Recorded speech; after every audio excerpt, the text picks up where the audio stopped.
إن الحمد لله نحمده ونستعينه ونستغفره ونعوذ بالله من شرور أنفسنا ومن سيئات أعمالنا من يهده الله فلا مضل له ومن يضلل فلا هادي له أشهد أن لا إله إلا الله وحده لا شريك له وأشهد أن محمدا عبده ورسوله اللهم صل وسلم وبارك على نبينا محمد وعلى آله وصحبه أجمعين.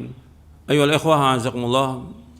Kita sebagai orang yang beriman, kewajiban kita untuk berjalan di atas bimbingan wahyu. Pasti kita akan selamat. Sebab Allah sudah menjelaskan demikian dalam Al-Quran. Dan Nabi Muhammad sallallahu alaihi wasallam juga menjelaskan demikian. Kalau kita berjalan di bawah bimbingan wahyu Al-Quran wa sunnah ala fahmi salaf, maka kita akan selamat, tidak akan celaka dan tidak akan sesat. Faman ittaba hudaya fala yadhillu wa la yashqa. Barang siapa yang mengikuti petunjukku, maka dia tidak akan sesat dan tidak akan celaka selama-lamanya. Innas Al-Quran di dalam surah Taha. Dan Nabi juga bersabda SAW, taraktu fikum amrayni lan tadillu ma tamassaktum bihima kitaballahi wa sunnati. Aku tinggalkan kepada kalian dua perkara yang kalian tidak akan sesat selama kalian berpegang dengan dua perkara itu, yaitu kitabullah dan sunnahku. Ikhwani fiddin, azakumullah. Sekarang saya akan bawakan hadis-hadis Nabi SAW yang berkaitan dengan merapatkan saf. Karena selama ini mungkin satu atau dua hadis atau mungkin sepotong hadis yang saya bawakan. Saya akan bawakan semua dalilnya. Artinya kalau saya bilang semuanya enggak, semuanya, sebagian besar lah. Hadisnya banyak. Saya bawakan yang pertama tentang hadis-hadis yang menjelaskan tentang wajibnya merapatkan saf. Yang pertama, an Jabir bin Samurah radhiyallahu anhu qala Rasulullah sallallahu alaihi wasallam, ala tasuffuna kama tasufful malaikatu 'inda rabbiha. Faqulna ya Rasulullah, kaifa tasufful malaikatu 'inda rabbiha? Qala yutimmuna as-sufufa al-awwal wa yatarassuna fi as-saff. Akhrajahu Muslim wa Abu Daud. Dari Jabir bin Samurah radhiyallahu anhu, ia berkata, telah bersabda Rasulullah SAW, tidakkah kalian bersaf sebagaimana saf malaikat bersaf di hadapan Allah SWT? Tidakkah kalian bersaf sebagaimana malaikat bersaf di hadapan Allah SWT? Kami para sahabat bertanya, ya Rasulullah, bagaimana malaikat bersaf di hadapan Allah SWT? Maka Nabi bersabda SAW, mereka menyempurnakan saf-saf yang pertama. Jadi harus penuh dulu saf yang pertama, baru saf yang kedua. Setelah kedua sembuh baru saf yang ketiga. Terus seperti itu. Wa yatarasuna fis saf, dan mereka merapatkan saf mereka. Yatarasuna fis saf dijelaskan oleh dalam syarah-syarahnya, maksudnya yatalasaqun hatta la yakuna bainahum furaj. Mereka merapatkan saf, menempelkan. Lasaqa itu menempelkan, ditempelkan saf itu. Enggak boleh renggang, enggak boleh. Ini hadis sahih riwayat Muslim dan Abu Daud. Yang kedua, an Abi Hurairah radhiyallahu anhu qala Rasulullah SAW, aqimus saffa fis salati fa inna iqamatas saff min husnis salah. Dari Abu Hurairah radhiyallahu anhu telah bersabda Rasulullah SAW, tegakkanlah saf dalam salat. Sesungguhnya menegakkan saf itu termasuk dari kesempurnaan salat. Artinya menegakkan saf itu artinya meluruskan saf dan merapatkannya. Ini hadis sahih riwayat Muslim. Yang ketiga, an Anas radhiyallahu an qala Rasulullah SAW, sawu sufufakum fa inna taswiyatas safi min tamamis shalah. Dalam riwayat Bukhari, fa inna taswiyatas safi min iqamatis shalah. Dari Anas radhiyallahu anhu, ia berkata, telah bersabda Rasulullah SAW, ratakan saf kalian, luruskan saf kalian. Sesungguhnya meluruskan saf termasuk dari kesempurnaan salat. Dalam riwayat Muslim, dalam riwayat Bukhari, termasuk dari menegakkan salat. Artinya lurus dan rapat saf itu. Yang keempat, an Anas radhiyallahu anin Nabi sallallahu alaihi wasallam qala aqimu sufufakum fa inni arakum min wara'i dhahri. Kata Anas radhiyallahu dari Nabi sallallahu alaihi wasallam, aqimu sufufakum, tegakkan saf kalian, sesungguhnya aku melihat kalian dari belakangku. Artinya Nabi SAW menghadap kiblat, sholat menghadap kiblat, tapi Nabi bisa melihat orang-orang yang di belakangnya itu rapat atau tidak safnya. Nabi melihat, dan ini termasuk dari mukjizat Nabi Muhammad SAW. Ini mukjizat. Jadi Nabi meskipun menghadap kiblat, tetap Nabi melihat kalau ada saf yang renggang itu. Sehingga para sahabat memahami, perhatikan, ini fahmus salaf, perhatikan ya, fahmus salaf. Para sahabat memahami ini, kata Anas bin Malik radhiyallahu an, wa kana ahaduna yulzighu mankibahu bi mankibi sahibihi wa qadamahu bi qadamihi.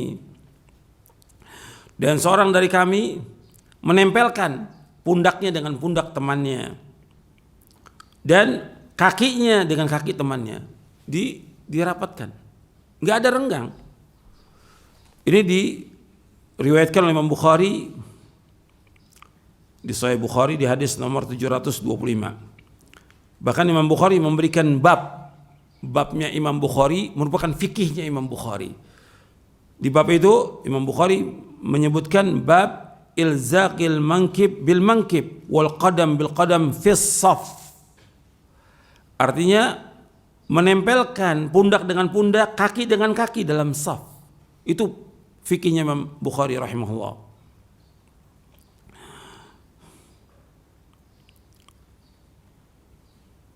Kemudian kata Al-Hafidz Ibnu Hajar Asqalani rahimahullah, kata beliau, wa afada hadha tasrihu anna hadha al-fi'l al-madhkura kana fi zamanin Nabi sallallahu alaihi wasallam wa bihadha yatimmu al-ihtijaj bihi ala bayan al-murad bi iqamati as-saff wa taswiyatihi.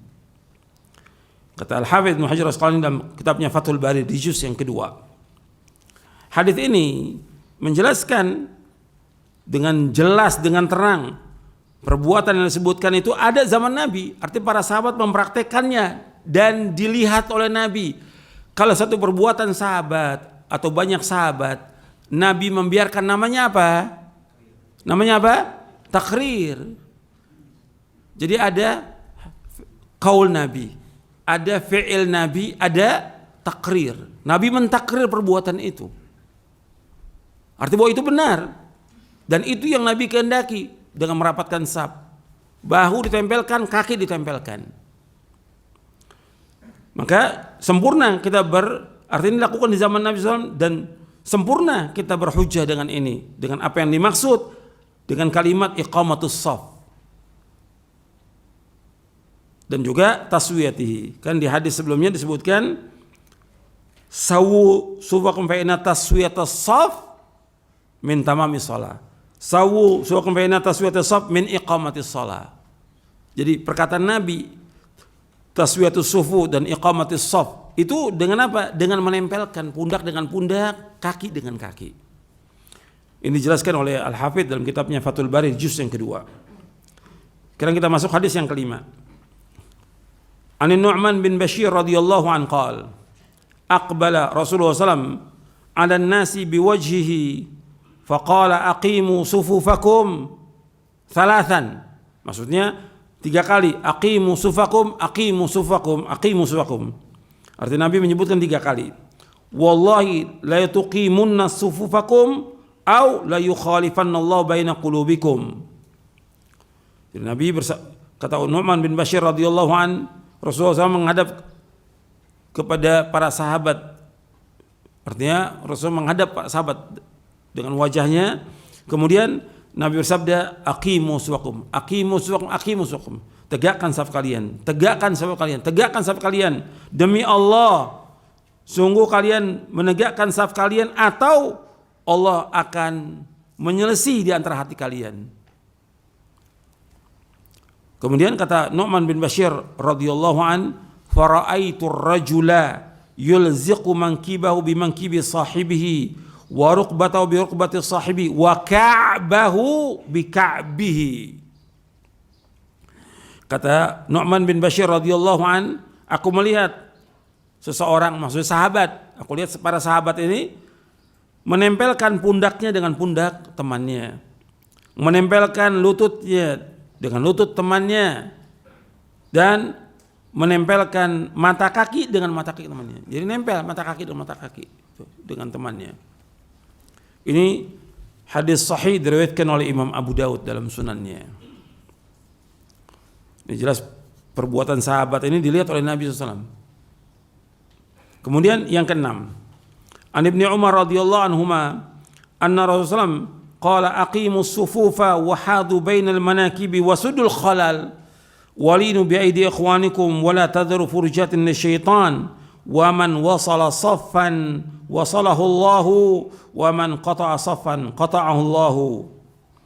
Dari Ibnu Umar radhiyallahu anhuma bahwasanya Rasulullah SAW bersabda, tegakkanlah saf-saf kalian dan ratakanlah di antara pundak-pundak kalian dan tutuplah celah-celah. Tutuplah celah-celah. Jangan ada yang renggang, yang enggak boleh renggang saf itu. Walinu bi aidi ikhwanikum, dalakan berlaku lemah lembut kepada tangan-tangan saudara kalian. Wala tadaru furujan syaitan, jangan kalian membiarkan celah-celah untuk syaitan. Jadi kalau renggang sedikit aja itu setan yang masuk. Barang siapa yang menyambung saf, Allah akan sambung dengan rahmatnya, dan barang siapa yang memutuskan saf, Allah putuskan rahmatnya. Hadis sahih diriwayatkan oleh Imam Abu Daud. Nabi menyebutkan di sini sudul khalal, tutup celah-celah itu, nggak boleh renggang saf itu. Yang kedua, wala tadaru furujatin lisyaitan, jangan kalian meninggalkan celah-celah untuk syaitan. Kemudian yang ketiga, Nabi menyebutkan barang siapa yang menyambung saf, Allah sambung rahmatnya, yang memutuskan Allah putus rahmatnya. Yang ketujuh, an Anas bin Malik radhiyallahu an Rasulullah SAW qala russu sufufakum wa qaribu bainaha wa hadu bil a'naq fa walladhi nafsi biyadihi inni la ara syaitana yadkhulu min khalli saf ka'anna al-hadab. Dari Anas bin Malik radhiyallahu an, dari Rasulullah SAW, beliau bersabda, rusu, rapatkan saf kalian, tempelkan saf kalian. Artinya satu dengan satu nempel itu. Dengan teman-temannya di saf yang pertama, satu dengan yang lainnya nempel. Nanti saf kedua demikian juga, satu dengan yang lain nempel. Wa qaribu, berdekatlah kalian. Artinya antara saf pertama dengan saf kedua itu bukan jauh, dekat safnya itu. Wa hadu bil a'naq, hendaklah kalian sejajarkan dengan pundak-pundak kalian, dengan leher kalian. Demi Allah yang diriku di tangannya, sesungguhnya aku melihat setan masuk dari celah-celah saf, seolah-olah anak kambing hitam yang kecil. Hadis ini sahih, diriwayatkan oleh Imam Abu Daud, Nasai, dan Ibnu Hibban. Anda perhatikan di sini, Nabi menyuruh untuk rusu artinya rapatkan saf kamu, nggak boleh renggang. Kemudian Nabi menyebutkan mendekat dan sejajar. Dan Nabi bersabda, demi Allah yang diriku di tangannya, aku melihat setan masuk di celah saf. Jadi kalau renggang sedikit aja setan masuk. Kalau setengah meter, berapa setan yang masuk itu? Kalau setengah meter, kalau 1 meter berapa setan yang masuk itu? Ini melanggar nggak ini? Melanggar nggak ini? Melanggar. Jadi Nabi sudah mengingatkan, jangan memberikan celah kepada setan, tidak boleh. Dan di sini sahih. Yang kedelapan,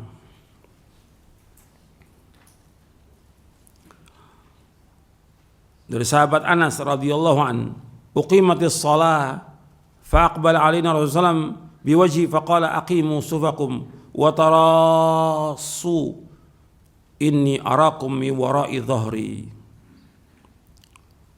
Dari Anas radhiyallahu an, dikomatkan salat, kemudian Rasulullah menghadap kepada kami dengan wajahnya. Kemudian Nabi bersabda, aqimu sufakum wa tarasu. Tegakkan saf kalian dan rapatkan saf kalian, tempelkan satu dengan satunya. Sesungguhnya aku melihat dari belakang punggungku. Hadis sahih riwayat Bukhari. Makna tarasu ay talasaqu bi ghairi khalalin. Makna tarasu ay talasaqu bi ghairi khalalin. Makna tarasu artinya hendaklah kalian menempel saf itu tanpa ada celah sedikit pun juga. Jadi nggak boleh. Ini hadis sahih Bukhari. Jadi antum perhatikan nih beberapa hadis bahwa Nabi SAW ketika mau mulai sholat, imam itu menghadap ke makmum sebelum takbir itu menghadap ke makmum. Ini perkataan. Nanti ada perbuatan Nabi yang Nabi meratakan saf itu. Dia lihat sebelah kanan dan sebelah kiri diratakan oleh Nabi, dipegang oleh Nabi. Di zaman Umar juga demikian radhiyallahu an. Jadi saf itu ya, yang mundur, ada yang maju diratakan, yang renggang dirapatkan. Itu fi'il. Kalau ini kan qaul, belum fi'il. Semoga saya bacakan panjang ini. Ya, dari Bara' bin Azib, kemudian dari Nu'man bin Bashir disebutkan di situ bahwa Nabi masuk di saf itu dari satu ujung ke ujung yang lain. Kemudian Nabi memegang dada kami dan juga pundak kami. Wala takhtalifu fatakhtalifa qulubukum. Jangan kalian berselisih, maka akan Allah selisihkan hati kalian. Hadis sahih riwayat Abu Daud. Kemudian juga dari Nu'man bin Bashir, Nabi mengatur saf kami dengan tangannya seperti mengatur anak panah, menyusun anak panah. Dan ada berapa hadis itu? Perbuatan Nabi. Artinya ini perkataan, ada perbuatan Nabi yang sahih tentang masalah itu. Jadi untuk perhatikan bahwa Nabi betul perhatian masalah saf ini nggak sembarangan, nggak segampang yang seperti sekarang ini orang main renggang-renggang aja, nggak boleh, haram hukumnya. Yang menyuruh untuk merapatkan saf siapa? Rasulullah SAW. Kewajiban itu untuk sami'na wa ata'na. Kita wajib taat. Makanya Nabi memberikan ganjaran yang besar bagi orang yang menutup celah. Kalau ada nih celah yang renggang, dia rapatkan, dia masuk di situ. Itu ganjarannya besar. Ganjarannya apa? Sorga. Anda bayangin tuh. Ini bukan masalah kecil, masalah besar ini. Nabi bersabda SAW dari Aisyah radhiyallahu anha, qala Rasulullah SAW, man sadda furjatan banallahu lahu baitan fil jannah wa rafa'u biha darajah. Kata Nabi SAW dari sahabat Aisyah radhiyallahu anha, ia berkata, telah bersabda Rasulullah SAW, man sadda furjatan, barang siapa yang menutup satu celah, maksudnya satu celah saf, maka diberikan judul oleh para ulama, fadlu saddi furjatis saf, keutamaan menutup celah saf.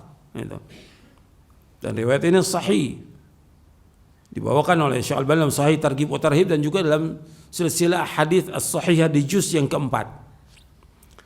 Man sadda furjatan, barang siapa yang menutup celah dalam saf itu, ada yang renggang, banallahu lahu baitan fil jannah, Allah akan bangunkan bagi dia rumah di sorga. Bayangkan tuh, menutup satu celah saf aja, kita masuk di situ, dibangunkan rumah di sorga. Wa rafa'u biha darajatan, dan Allah akan mengangkat dia satu derajat. Ini diriwayatkan oleh Al-Muhamili dan disahihkan oleh Syekh Al-Albani dalam silsilah hadis as-sahihah di juz yang keempat. Kemudian dalam riwayat Imam Ahmad yang derajatnya hasan, karena ada beberapa syawahid, Nabi bersabda SAW, ini yang ke-10 berarti, dari sahabat Aisyah juga, Inna Allah azza wa jalla wa malaikatahu alaihimus salam yusalluna ala alladhina yasiluna sufufa wa man sadda furjatan rafa'ullah biha darajatan. Sesungguhnya Allah azza wa jalla dan malaikatnya alaihimus salam itu mengucapkan salawat atas orang-orang yang menyambung saf. Barang siapa yang menutup satu celah saf itu, Allah akan angkat satu derajat. Diriwayatkan oleh Imam Ahmad dalam musnadnya juz yang ke-6 dan hasan karena ada beberapa syawahidnya. Kemudian kalau ada orang yang safnya renggang atau dia ada saf tapi dia sholat sendirian di belakang saf, sendirian. Maka Nabi SAW ketika melihat ada orang yang sendirian di belakang saf, Nabi menyuruh untuk mengulangi sholatnya. Berarti sholatnya tidak sah. Ketika saf itu renggang, sholatnya tidak sah. Dia harus mengulangi lagi. Dijelaskan oleh Imam Ibn Hibban Al-Busti dalam kitabnya Sahih Ibn Hibban. Beliau memberikan judul Dzikrul Bayan bi anna hadzal munfarid khalfa sufuf a'ada salatahu bi amril Mustafa sallallahu alaihi wasallam iyyahu bidzalik. Menyebutkan keterangan bahwa orang yang sholat sendirian di belakang saf maka dia mengulangi sholatnya karena perintah Rasulullah SAW kepadanya. Dibawakan hadis dari Wabisah bin Ma'bad radhiyallahu an. Dan di sini juga ada dalam kitab Bulughul Maram min Adillatil Ahkam. Anna Rasulullah ra'a rajulan yusalli khalfa as-saffi wahda fa amarahu fa'ada as-salata. Nabi melihat seorang salat sendirian di belakang saf. Lah Nabi tahu dari mana? Artinya setelah selesai Nabi salam, kan ada berapa saf tuh yang sholat. Nabi lihat ada seorang sendirian di belakang saf. Dia masbuk sendirian di belakang saf. Maka Nabi setelah orang itu selesai sholat, fa'amarahu, Nabi suruh dia fa'ada sholat, untuk mengulangi sholatnya. Ini hadis sahih diriwayatkan oleh Imam Ibn Hibban. Kemudian Ibn Hibban menjelaskan lagi kenapa orang ini disuruh sholat. Beliau memberikan bab Dzikrul Bayan bi anna Nabi sallallahu alaihi wasallam innama amara hadzal rajul bi'adati shalah li'annahu lam yattasil bi musallin mithlihi haitsu kana ma'muman. Penjelasan bahwa Nabi memerintahkan orang mengulangi sholatnya karena dia tidak bersambung dengan yang lain, tidak satu saf. Berarti kalau renggang dia harus mengulangi sholatnya karena dia nggak nyambung. Kemudian Ibn Hibban membawakan hadis ana rajulan shalla khalfan nabiy sallallahu alaihi wasallam wahda wa lam yattasil bi ahadin fa amarahu ay yu'id as-shalah. Ada seorang salat di belakang Nabi sendirian, enggak sambung safnya dengan yang lain, maka Nabi menyuruh untuk mengulangi salatnya. Ini diriwayatkan oleh Imam Ibn Hibban. Yang saya pakai kitabnya At-Ta'liqatul Hisan ala Sahih Ibn Hibban yang ditakhrij oleh Syekh Al-Albani rahimahullah. Kemudian juga ada beberapa yang disebutkan lagi. Bahkan dalam hadis Abdurrahman bin Ali bin Syaiban radhiyallahu an, itu disebutkan Nabi melihat ada seorang sholat sendirian. Maka Nabi menyuruh orang itu untuk mengulangi sholatnya dan Nabi bersabda, istaqbil sholataka fa innahu la sholata li fardin khalfas shaf.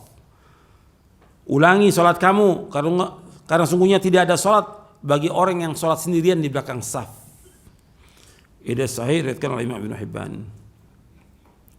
Kemudian ikhwani fiddin, azakumullah, kalau umpamanya ada orang yang ada saf renggang sedikit, umpamanya ada dia nggak rapatkan saf, atau ada seorang yang dia batal keluar, ini saf ini nggak mau rapat, kemudian kita di belakangnya kita jalan masuk ke saf itu. Orang yang masuk berjalan itu besar sekali ganjarannya.